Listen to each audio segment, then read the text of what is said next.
Assalamualaikum. Kita akan bincang kertas 3. Soalan dia, seorang pelajar menjalankan eksperimen untuk mengkaji kesan kelembapan ke atas pertumbuhan mikrospesies yang dapat ditentukan dari peratus litupan mikro di atas roti putih selepas 5 hari. Yang ini langkah-langkah dijalankan eksperimen.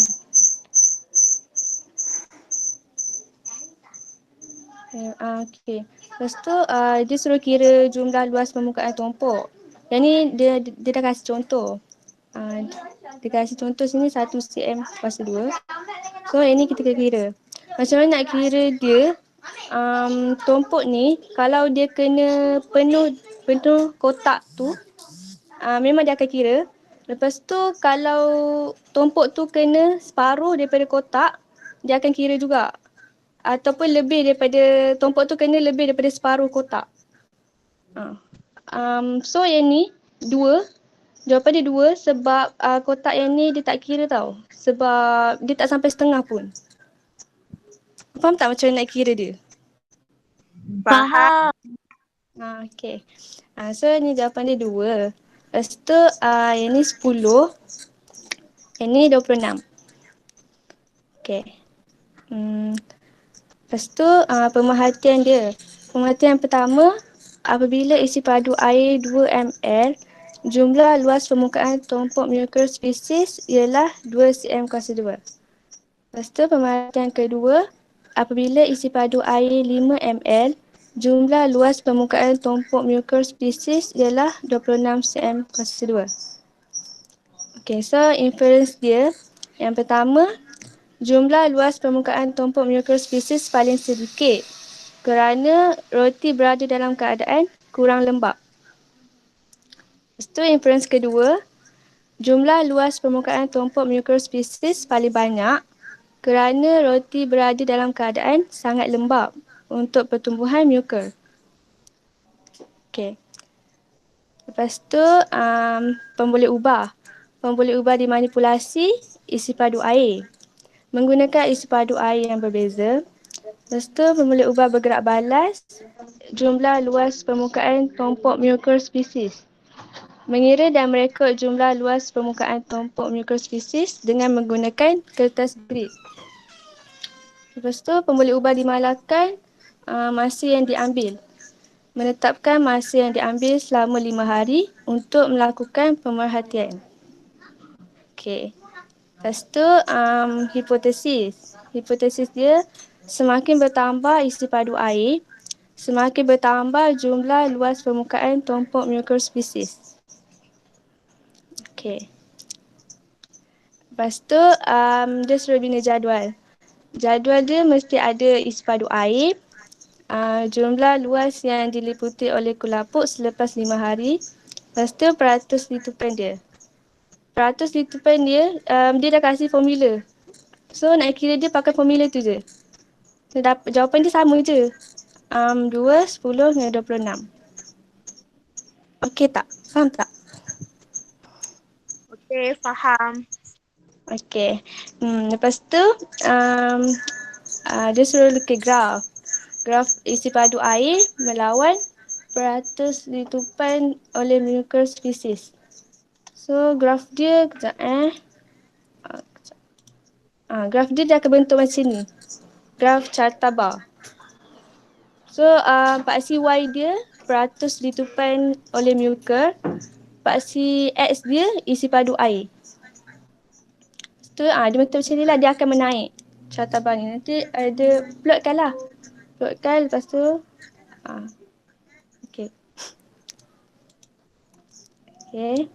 Lepas tu soalan seterusnya dia kata nyatakan hubungan antara isi padu air melawan peratus litupan oleh mikrospesies. Semakin bertambah isi padu air, semakin bertambah peratus litupan oleh mikrospesies. Sebab dalam keadaan yang lebih lembap, mikrospesies dapat membiak dengan lebih banyak kerana keadaan lembap adalah sesuai untuk pertumbuhan mucor. Okay. Lepas tu soalan seterusnya dia kata eksperimen ini diulang dengan menggunakan jenis roti putih yang sama serta direncis serta direncis 2 ml air suling. Roti tersebut kemudiannya telah didedahkan kepada lampu meja yang berkeamatan cahaya 60 watt selama 3 hari. Ramalkan jumlah luas yang diliputi oleh mikrospesies. So ramalan dia, jumlah luas yang diliputi oleh mikrospesies adalah kurang daripada 2 cm kuasa 2. Ini kerana mikrospesies tidak boleh tumbuh dalam keadaan keamatan cahaya yang tinggi. Sebab kalau cahaya dia terlalu tinggi, dia akan mati, dia tak akan tumbuh. Sebab dia tumbuh dalam keadaan gelap sahaja. Lepas tu, berdasarkan eksperimen ini, apakah yang dapat anda rumuskan tentang pertumbuhan? Pertumbuhan ialah jumlah luas permukaan tumpuk mikrospesies yang ditentukan dengan menggunakan kertas grid dan dipengaruhi oleh isi padu air. Okay. Lepas tu, senarai berikut merupakan beberapa tempat simpanan roti yang boleh memberi kesan kepada peratus tutupan mikrospesies. Okay, dibagi dalam peti sejuk, di atas meja dapur, dalam oven dan di bilik berhawa dingin. So, kita kena kelaskan dia dekat mana peratus tutupan mikro tinggi dengan rendah. So, peratus tutupan mikro yang tinggi di atas meja dapur. Peratus tutupan mikro yang rendah dalam peti sejuk, dalam oven dan di bilik berhawa dingin. Okay. Lepas tu, soalan seterusnya eksperimen. So, dia bagi roti ikan bilis dengan keju. Sebagai seorang pakar pemakanan, anda diminta untuk menentukan nilai tenaga dalam sampel makanan yang diberikan. Reka bentuk satu eksperimen makmal untuk kajian anda. So, dia bagi roti, ikan bilis dan keju kan. Penyataan masalah je, kita boleh kata, okay. Penyataan masalah dia, apakah nilai tenaga dalam roti, ikan bilis dan keju? Lepas tu hipotesis dia, kita kena bagi tahu antara 3 sampel makanan tu yang mana satu mempunyai nilai tenaga yang paling tinggi. So hipotesis dia, roti mengandungi nilai tenaga paling tinggi berbanding ikan bilis dan keju. Lepas tu pemulih ubah dimanipulasi sampel makanan. Pemulih ubah bergerak balas nilai tenaga makanan. Pemulih ubah dimalakan isi padu air. Lepas tu radas dia termometer, tabung didih, kaki ritut dan pengepit, pin, penerimaan elektronik, penundur bansen dan plastisin. Bahan dia pula air suling, keju, ikan bilis dan roti. Lepas tu prosedur dia. Eksperimen ni dia yang kita buat pakai kacang tu, yang kita bakar kacang tu. Dia macam tu lah. So first, timbang berat roti dan rekod beratnya. Isi tabung didih dengan 20 ml air suling. Kepitkan tabung didih pada kaki ritut. Rekod suhu awal air. Cucuk roti dengan hujung pin. Nyalakan roti tersebut dan letakkan roti yang terbakar di bawah tabung didih untuk memanaskan air dalam tabung didih. Kacau air dalam tabung didih perlahan-lahan dengan termometer. Rekod suhu akhir air. Hitung nilai tenaga dengan menggunakan formula berikut.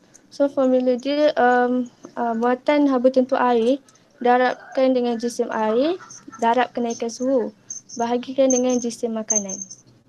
Lepas tu ulang langkah 1 hingga 9 dengan menggunakan keju dan ikan bilis. Lepas tu jadualkan keputusan. Okay. Lepas tu buatlah jadual dia, penjadualan data. Ada 5 kolom. So first sampel makanan, jisim makanan, suhu, kenaikan suhu dengan nilai tenaga. So sampel makanan ni letaklah keju, roti dengan ikan bilis. Lepas tu biar je kosong macam ni. Okay. Faham tak? Macam nak kira luas yang atas tu? Luas yang mana? Yang atas sekali. Atas sekali. Baik. Yang ni ke? Bukan? Oh, yang first tu ke? Yang ni? Atas sekali. Yang mana? Ini ke? Yang ni. Dia nak soalan satu kot. Soalan Yelah, ini. satu. Atas sekali. Atas sekali soalan satu lah. Inilah. Bukan, soalan satu A. Tak tu. Skrin tak tukar jap.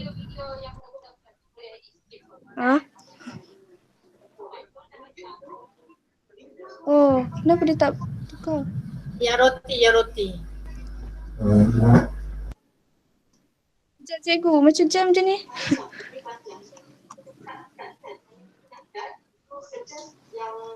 Yang tu lah yang saya tanya yang muko tu, yang muko SP tu. Kejap. Dia jam. Cuba stop sharing, lepas tu buat semula. Okay, kejap. Ibu, internet slow.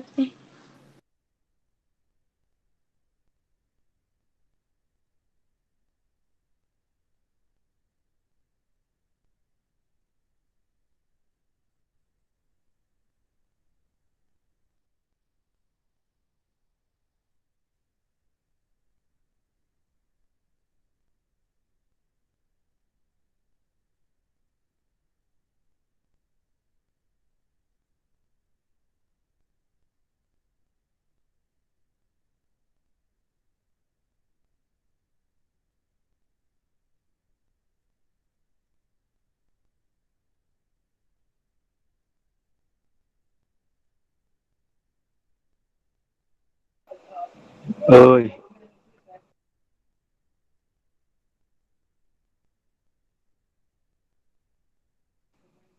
Memang senyap lah. Oh. Ingat aku internet slow. Cikgu, internet saya slow tak nak buka. Tak payah buka. Edi, stop game tu. Siapa boleh tolong? Tak boleh.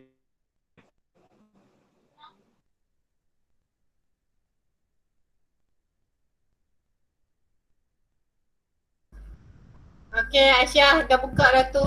Syahzati dah buka. Hafizah boleh ni. Okay, Hafizah dah left. Lalang tu Zati terang. Ni cara nak Syahzati memang terbaik.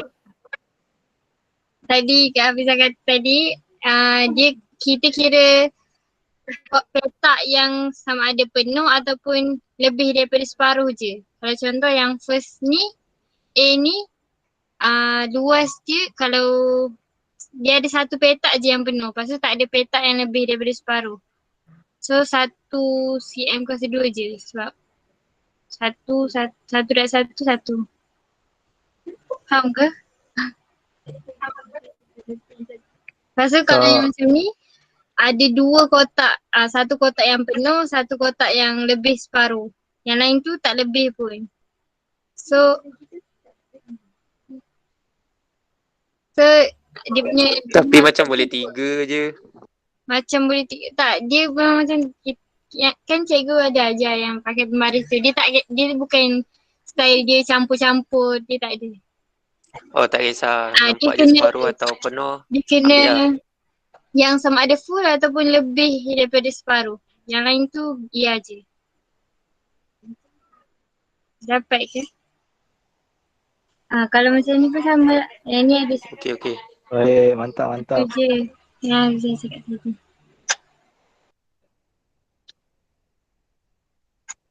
Okay, ada lagi soalan? Siapa ada soalan lagi? Tak ada.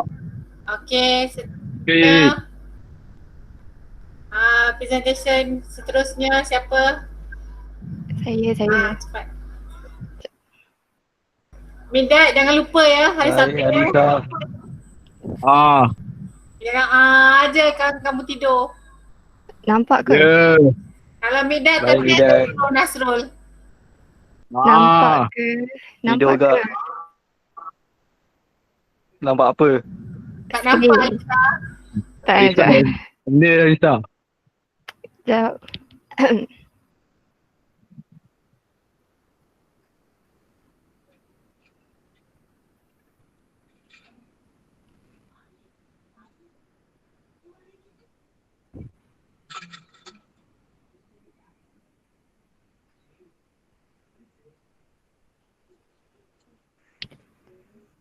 Bidan. Wah, Nampak kan? nampak. Kau nak Nampak, makan nampak, kan? nampak. Okay, so nanti kalau laju ke apa bagi tahu. Nombor 1, dia sel haiwan. So apakah organel P? Organel P tu mitokondrian. So nombor 1 jawapan dia C. Nombor 2, darjah 2 di bawah menunjukkan proses yang dijalankan oleh ameba. Apakah proses tersebut? Fagositosis. Jawapan dia C. Dan nombor 3, rajah menunjukkan struktur suatu sel tumbuhan.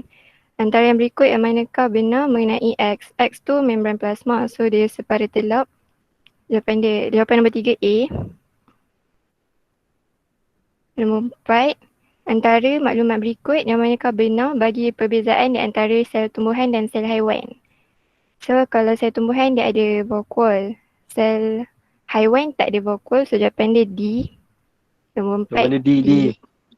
Betul. Nombor 5, membran plasma. Apakah S? S tu protein liang. D. Nombor 6, apakah proses yang terlibat dalam penyerapan semula glukosa dan air dalam ginjal? Kalau air mesti osmosis kan. So yang C dengan D tu dah salah. So kalau A tu yang pengangkutan pasif tu untuk asid amino. So jawapan dia B. Faham kan? Wah, Okay. Faham. So nombor 7, keadaan sel Y selepas direndam dalam 30% larutan sukrosa.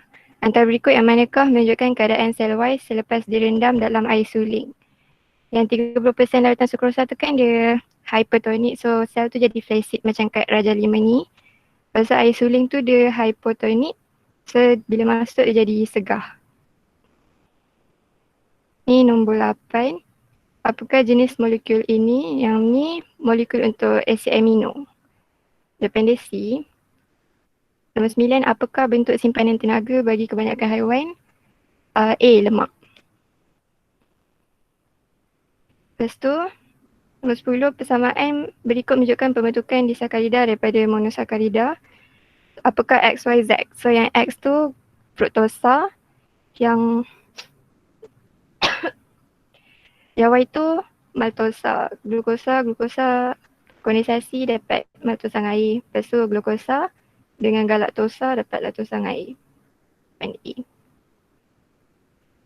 Darjah 11 menunjukkan 3 peringkat meiosis.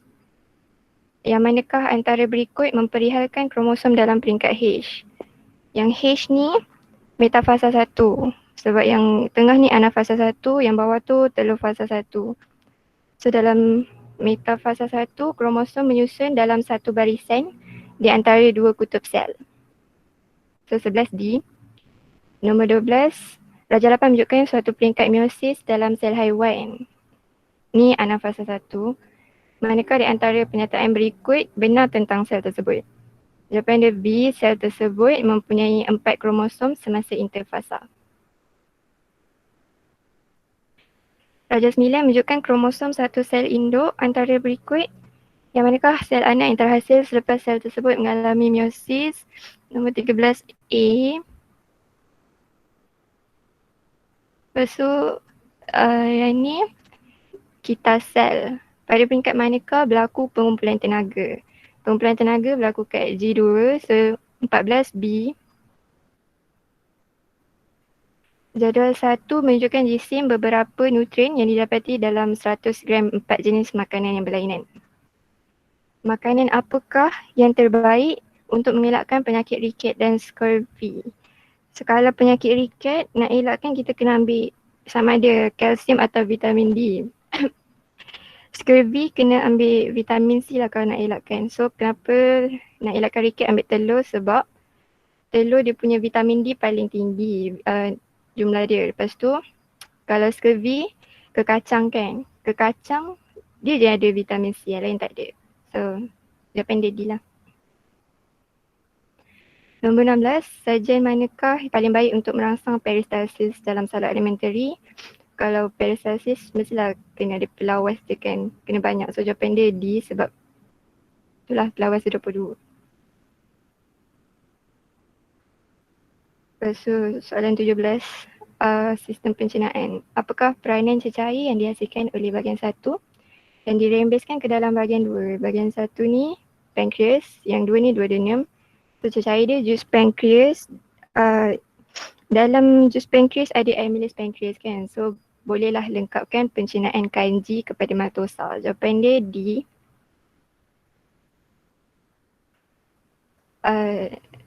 Nombor 18, Raja 12 adalah graf yang menunjukkan jumlah vitamin dan mineral terpilih dalam 4 jenis makanan. Makanan manakah yang menjadi sumber terkaya bagi vitamin atau mineral untuk pengangkutan oksigen oleh darah?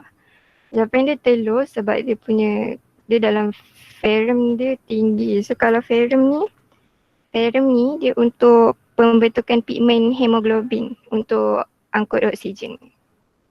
So jawapan dia B. Lepas tu tabung uji disediakan seperti yang ditunjukkan. Tabung uji yang mana satukah mengandungi karbon dioksida paling banyak selepas 1 jam. Yang ni D. Nombor 19, jawapan dia D. Karbon dioksida paling banyak. Soalan 20, Raja 13 menunjukkan sistem respirasi manusia. Apakah yang akan berlaku kepada pis masa menarik nafas? Dia punya diafragma kan akan mengecut dan mendatar. Raja 14 menunjukkan persamaan respirasi anaerobik dalam yeast. Apakah Y dan Z? Y tu etanol, yang Z tu tenaga. Raja 15 adalah graf yang menunjukkan penyerapan karbon dioksida dan keamatan cahaya yang berbeza-beza. Yang ni dia punya graf. Yang mana antara peristiwa berikut berlaku di titik X.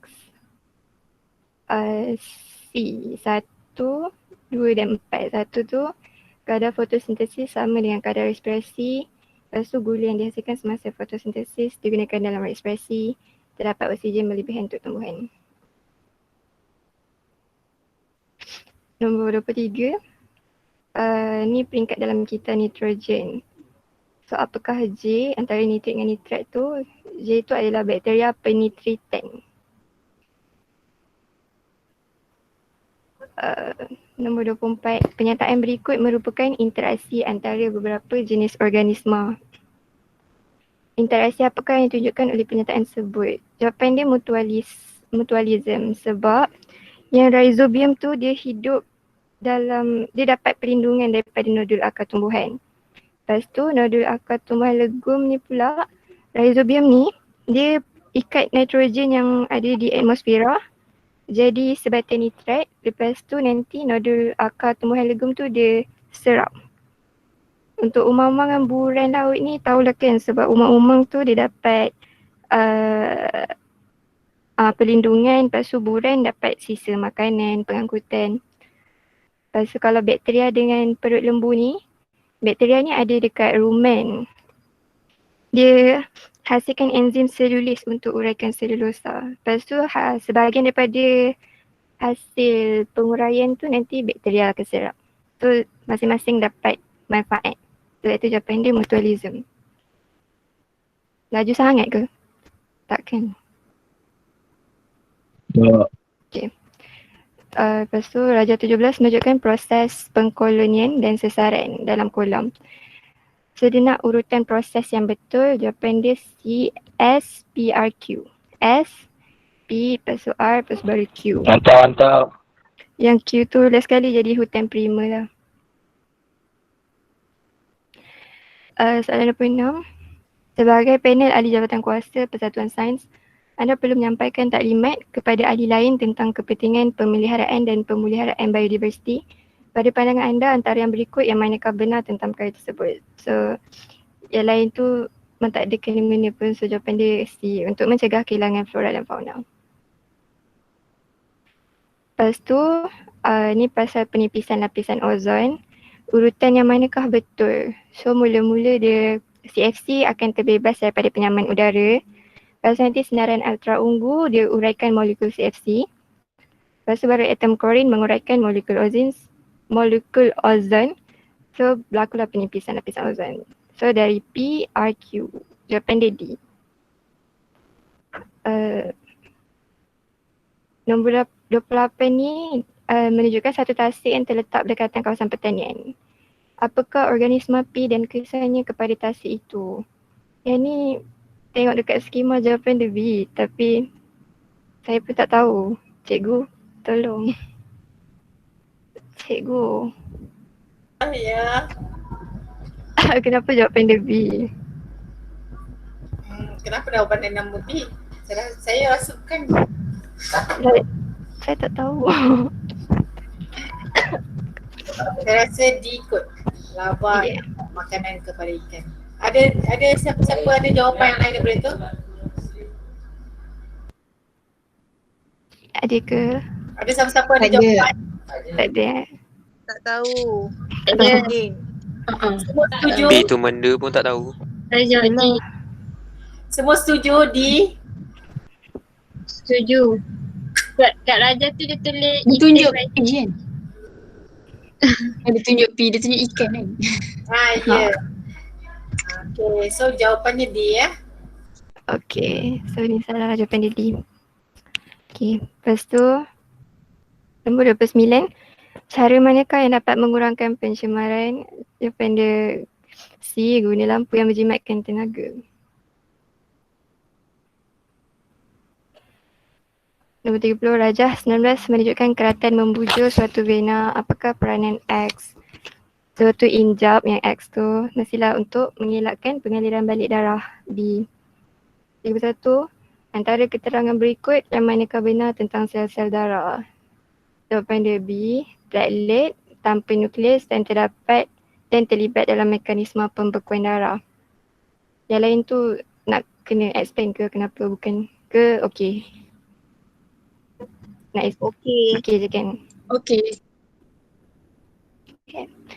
Lepas tu Raja 20 adalah graf yang menunjukkan berapa jenis keimunan. Yang mana satukah yang paling baik mewakili keimunan pasif? Jawapan dia A, sebab graf dia terus naik kan. Kalau keimunan pasif dia punya graf memang akan terus naik dulu.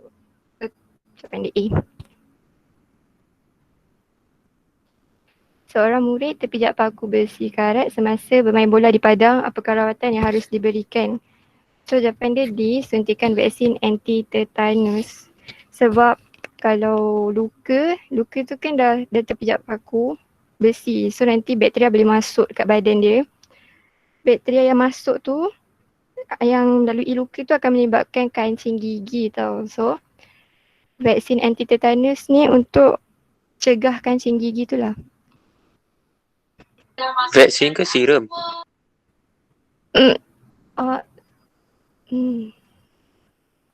Vaksin kot tak? So, ada yang tahu tak? Rasanya serum kot. English tu kata serum. Serum. Serum eh? Okay. Okay. Jawapan dia D. Okay, so yang 34, struktur vertebrata cervix. Antara berikut yang manakah fungsi bahagian label P? P tu salur saraf kan, so mestilah melindungi saraf tunjang. Jawapan dia A. Bentuk tisu dalam batang sejenis tumbuhan. Apakah jenis tisu itu? Ni tisu erenkima. A. Raja 23 menunjukkan seorang perempuan tua mengalami masalah berkaitan dengan sokongan. Antara masalah untuk rangka berikut, manakah yang akan rapat dengan cara pemakanan dan aras estrogen seorang?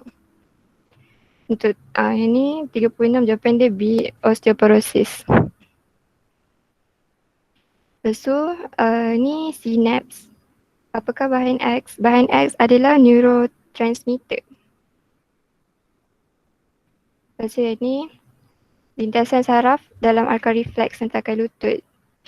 Antara struktur yang manakah membawa impuls ke saraf tunjang? Jawapan dia, yang ni A. Sebab yang ni kan nanti dah kena sentak dengan tukul tu, impuls saraf dibawa oleh neuron aferen kan. Lepas tu dia terus ke dalam akar dorsal, lepas tu ke neuron eferen dalam saraf tunjang. So jawapan dia A. 39, graf untuk aras glukosa darah. Berdasarkan graf, pernyataan manakah yang benar?